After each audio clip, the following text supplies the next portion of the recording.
नमस्कार।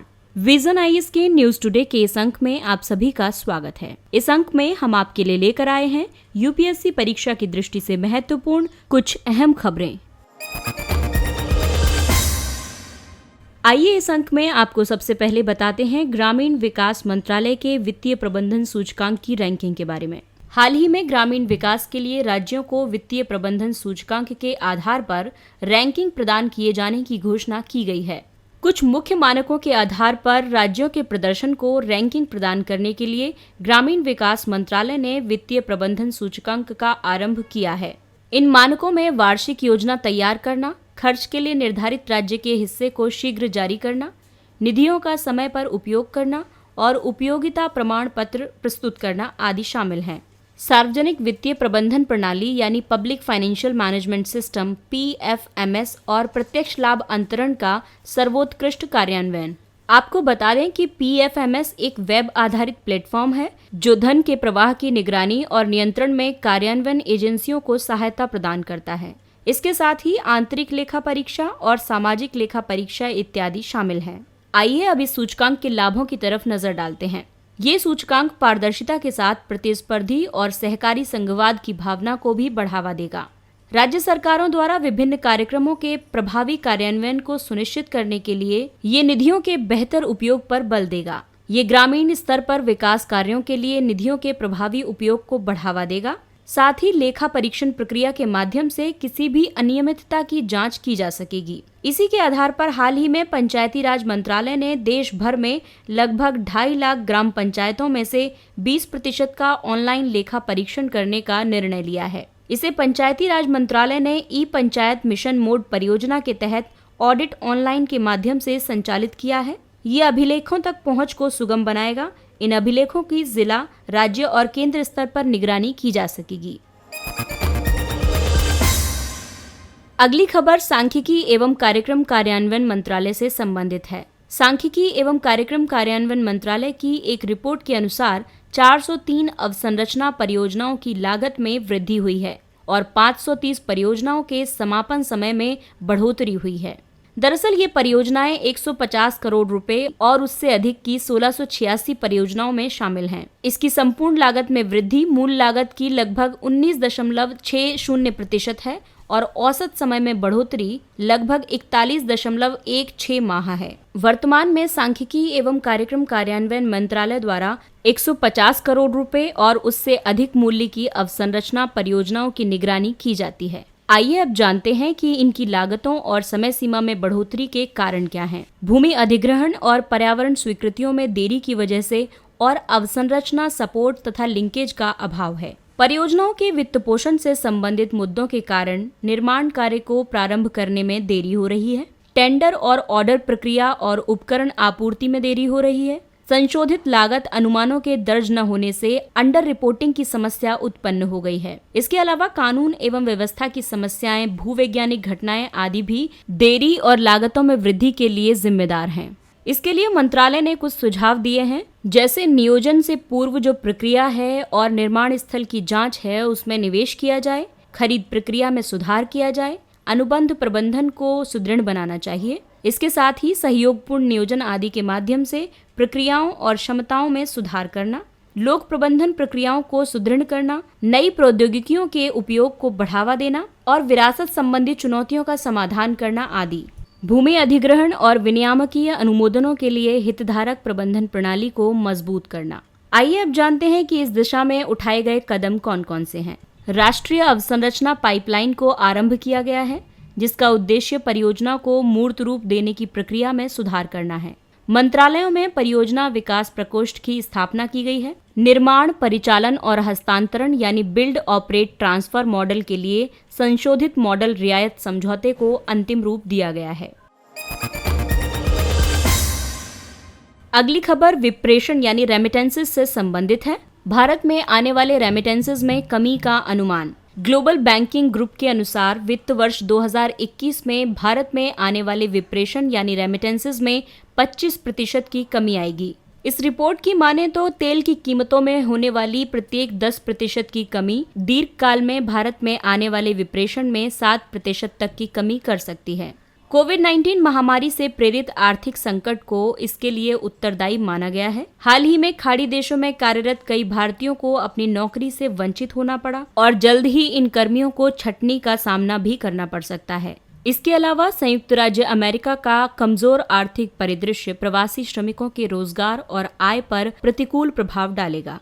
आइए जानते हैं कि विप्रेषण क्या होता है। दरअसल विप्रेषण उस मौद्रिक अंतरण को कहते हैं जिसे 1 वर्ष से अधिक समय तक विदेश में रहने वाले श्रमिकों द्वारा स्वदेश में भेजा जाता है। वित्त वर्ष 2020 में भारत को इसकी जीडीपी के 2.7% के समान विप्रेषण राशि यानी रेमिटेंसेस प्राप्त हुआ था। इस प्रकार ये विश्व में मूल्य के संदर्भ में सर्वाधिक विप्रेषण प्राप्त करने वाला देश बन गया है। आपको बता दें कि इस विप्रेषण राशि का आधे से अधिक हिस्सा खाड़ी देशों से प्राप्त हुआ था। आइए अब आपको बताते हैं कि विप्रेषण का या रेमिटेंसेस का किसी देश के लिए क्या महत्व होता है। दरअसल विप्रेषण चालू खाता यानी करंट अकाउंट संतुलन को स्थिरता प्रदान करता है। इसके अलावा विप्रेषण शिक्षा पर अधिक व्यय, वंचित परिवारों में बाल श्रम की समाप्ति, निर्धनता उन्मूलन और पोषक आहार में सुधार आदि से भी संबंधित है। हाल ही में सरकार ने विदेशों से लौटने वाले नागरिकों के कौशल मापन यानी स्किल मैपिंग के लिए skilled workers arrival database for employment support यानी स्वदेश पहल का शुभारंभ किया है। अगली खबर स्वास्थ्य पर आधारित एनएसओ के सर्वेक्षण से संबंधित है। एनएसओ के एक सर्वेक्षण के अनुसार बीते 2 दशकों में संस्थागत प्रसव में वृद्धि हुई है। एनएसओ सर्वेक्षण के अनुसार अस्पताल या स्वास्थ्य देखभाल संस्थान में प्रसव कराने वाली महिलाओं के अनुपात में ग्रामीण भारत में 73%, वहीं शहरी भारत में 37% की वृद्धि हुई है। बेहतर स्वास्थ्य देखभाल सुविधाओं का लाभ उठाने के लिए प्रत्येक 10 में से कम 9 महिलाएं किसी न किसी अस्पताल में बच्चे को जन्म देती हैं। अस्पताल में प्रसव कराने वाली 28.1% महिलाएं सिजेरियन सेक्शन अर्थात शल्यक्रिया द्वारा शिशुओं को जन्म देती हैं, जिससे बच्चे के जन्म के लिए कुल लागत बढ़ जाती है। विश्व स्वास्थ्य संगठन के अनुसार इसकी आदर्श दर 10 से 15% है। संस्थागत प्रसव में हुई इस वृद्धि की वजह से मातृ और नवजात शिशु मृत्यु दर का जोखिम अत्यंत कम हो जाता है। उदाहरण के लिए शिशु मृत्यु दर यानी इन्फेंट मोर्टेलिटी रेट IMR वर्ष 1971 के 129 से घटकर वर्ष 2018 में 32 रह गई है। संस्थागत प्रसव को बढ़ाने के लिए कई योजनाएं भी चलाई गईं, जैसे जननी सुरक्षा योजना, राष्ट्रीय स्वास्थ्य मिशन के तहत प्रधानमंत्री मातृ वंदना योजना, प्रधानमंत्री सुरक्षित मातृत्व अभियान आदि। अगली खबर आतंकवाद से संबंधित है। संयुक्त राष्ट्र की एक रिपोर्ट में केरल और कर्नाटक में आईसिस आतंकवादियों की बढ़ती संख्या को लेकर चेतावनी जारी की गई है। रिपोर्ट में ये चेतावनी दी गई है कि केरल और कर्नाटक में ISIS आतंकवादी ज्यादा संख्या में मौजूद हैं। इसमें यह भी बताया गया है कि भारतीय उपमहाद्वीप में अलकायदा यानी al Qaeda in the Indian subcontinent AQIS नाम का एक आतंकी समूह इस क्षेत्र में हमले की योजना बना रहा है। इस्लामिक स्टेट के भारतीय सहयोगी हिंद विलायह में लगभग 180 से 200 सदस्य हैं। Islamic state of Iraq and Syria को ISIL या दाएश के नाम से भी जाना जाता है। ये हिंसक विचारधारा पर आधारित एक सुन्नी जिहादी समूह है। इस समूह ने वर्ष 2014 में पूर्वी सीरिया और पूरे उत्तरी और पश्चिमी इराक के क्षेत्रों पर बड़े पैमाने पर अपना कब्जा जमाया हुआ था। वर्ष 2019 में इस्लामिक स्टेट ने भारत में हिंद विलायह नाम के एक नए प्रांत की स्थापना करने का दावा किया था। भारत में आतंकी खतरे से निपटने के लिए कुछ महत्वपूर्ण कदम उठाए गए हैं, जैसे कट्टरता को कम करने के लिए अभियान यानी डी-रेडिकलाइजेशन ड्राइव्स। उदाहरण के लिए केरल में शुरू किया गया ऑपरेशन पिजन। केंद्र और राज्यों की सूचनाओं और सुरक्षा एजेंसियों के बीच समन्वय में वृद्धि, सूचना इकट्ठी करने के लिए डेटाबेसों को जोड़ने के उद्देश्य से राष्ट्रीय आसूचना ग्रिड यानी नेट ग्रिड का प्रस्ताव।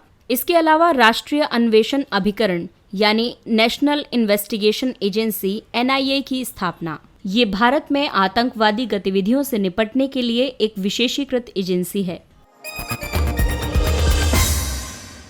आइए अब नजर डालते हैं कुछ अन्य महत्वपूर्ण सुर्खियों पर। ओपन क्रेडिट इनेबलमेंट नेटवर्क ये नई क्रेडिट प्रोटोकॉल अवसंरचना है जो ऋण प्रदान करने की प्रक्रिया को उदार बनाएगी। इससे छोटे उधारकर्ता सुगमता से धन प्राप्त करने में सक्षम हो सकेंगे।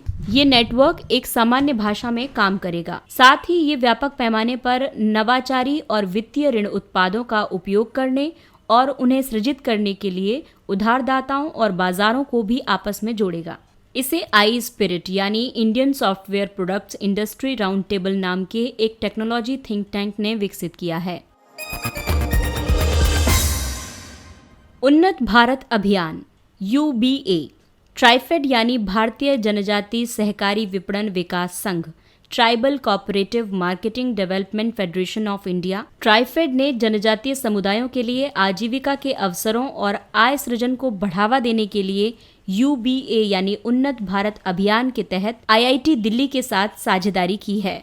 उन्नत भारत अभियान मानव संसाधन विकास मंत्रालय की एक पहल है जो ग्रामीण समुदायों की आर्थिक और सामाजिक बेहतरी के लिए उच्च शिक्षण संस्थानों को गांव के साथ जोड़ती है। इसका उद्देश्य उभरते व्यवसायों को जानकारी उपलब्ध कराकर समाज और समावेशी शैक्षणिक प्रणाली के बीच एक कल्याणकारी चक्र का निर्माण करना है। IIT दिल्ली उन्नत भारत अभियान के लिए राष्ट्रीय समन्वय संस्थान है। सिद्दी समुदाय को कर्नाटक विधानमंडल में अपना पहला प्रतिनिधि प्राप्त हुआ है। ये भारत और पाकिस्तान में अधिवासित एक निर्जातीय समूह है। ये उत्तर पूर्वी और पूर्वी अफ्रीका के वंशज हैं जिन्हें गुलाम या सैनिक या सेवक के रूप में औपनिवेशिक काल में भारत लाया गया था। भारत में ये गुजरात, कर्नाटक, महाराष्ट्र और आंध्र प्रदेश के तटवर्ती क्षेत्रों में निवास करते हैं।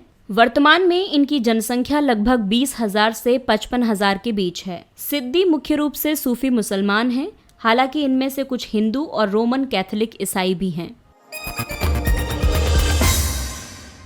पत्थलगड़ी अभियान, पत्थलगड़ी आंदोलन यानी पत्थर गाढ़ना। इस अभियान के तहत झारखंड के कुछ जनजातीय समूहों ने अभिलेखों और एकाश्म शिलाओं की स्थापना की है ताकि जनजातीय समुदायों को उनके संवैधानिक और अन्य अधिकारों के प्रति जागरूक किया जाए। इन शिलाओं पर उत्कीर्ण लेख सामान्यतः जनजातीय क्षेत्रों को पंचायत उपबंध यानी अनुसूचित क्षेत्रों पर विस्तार अधिनियम 1996 यानी पेसा अधिनियम के तहत प्राप्त विशेष स्वायत्तता को रेखांकित करता है। पत्थलगड़ी झारखंड के जनजातीय समुदायों में प्रचलित एक प्राचीन परंपरा है। इसमें जनजातियों द्वारा किसी व्यक्ति के जन्म या मृत्यु को चिन्हित करने के लिए शिलालेख स्थापित किए जाते हैं। खजन पारिस्थितिकी तंत्र, ये गोवा के निचले बाढ़ग्रस्त मैदानों में प्रचलित एक ज्वारनदमुखीय कृषि प्रणाली है। ये पारिस्थितिक तंत्र मुख्य रूप से गोवा में पुनर्निर्मित आर्द्रभूमि और मैंग्रोव क्षेत्र हैं, जहां तटबंधों और जलमार्गों का निर्माण करके ज्वारीय प्रभाव को नियंत्रण में रखा जाता है। यहाँ मुख्य रूप से धान की खेती की जाती है और ये एक मत्स्य पालन क्षेत्र भी है। ये पारिस्थितिकी तंत्र कृषि क्षेत्रों और गांवों को लवणता के बढ़ने, जल भराव और बाढ़ से संरक्षण प्रदान करता है। लेटेंट वायरल इन्फेक्शन LVI, ये एक ऐसा संक्रमण है जिसमें विषाणु या जीवाणु निष्क्रिय या प्रसुप्त अवस्था में बने रहते हैं। निष्क्रिय संक्रमण यानी लेटेंट इन्फेक्शंस मेजबान यानी होस्ट के शरीर में तब तक बना रहता है जब तक प्राथमिक संक्रमण विशेष प्रतिरक्षा प्रतिक्रिया के द्वारा समाप्त नहीं हो जाता है। ये सक्रिय संक्रमण के विपरीत होता है। सक्रिय संक्रमण में एक वायरस द्वारा सक्रिय रूप से प्रतिकृति बनाई जाती है और संभावित रूप से लक्षण भी प्रकट होते हैं। अब आपको बताते हैं लेटेंट वायरल इन्फेक्शन के उदाहरण, जैसे हर्पीज सिम्प्लेक्स वायरस टाइप 1 और 2, HIV, साइटोमेगालोवायरस आदि। हाल ही में SARS-CoV-2 वायरस की निष्क्रियता के संदर्भ में प्रश्न उन लोगों के मामले में उत्पन्न हुए थे जिनका कोविड-19 परीक्षण का परिणाम नेगेटिव आने के बाद कुछ देर बाद ही परिणाम पॉजिटिव पाए गए थे। बेल्डियो, ये भारत का पहला कोविड-19 ब्लॉकचेन प्लेटफॉर्म है। ये वर्तमान में कोविड-19 से संबंधित नागरिकों के नैदानिक और टीकाकरण डेटा को उनके भौतिक स्वरूप से डिजिटल परिसंपत्तियों में परिवर्तित करेगा। इस डेटा को आरोग्य सेतु जैसे कॉन्ट्रैक्ट ट्रेसिंग एप्स द्वारा फिर से प्राप्त किया जा सकता है। इसका विकास बिलफ्रिक्स बीटी और योसिंक नाम की कंपनियों ने मिलकर किया है। बिलफ्रिक्स बीटी एक वैश्विक ब्लॉकचेन स्टार्टअप है और योसिंक IIT बेंगलुरु स्थित एक स्टार्टअप है। कश्मीरी केसर को भौगोलिक संकेतक यानी GI टैग की प्राप्ति। कश्मीरी केसर विश्व का एकमात्र केसर है जिसे समुद्र तल से 1600 मीटर की ऊंचाई पर उगाया जाता है। इसमें लंबा और सघन वर्तिकाग्र यानी स्टिग्मा, प्राकृतिक गहरे लाल रंग, उच्च सुगंध आदि जैसी अनूठी विशेषताएं पाई जाती हैं। इसके साथ ही ये अंक समाप्त होता है। अगले अंक में फिर मुलाकात होगी कुछ अन्य महत्वपूर्ण खबरों के साथ। तब तक के लिए नमस्कार।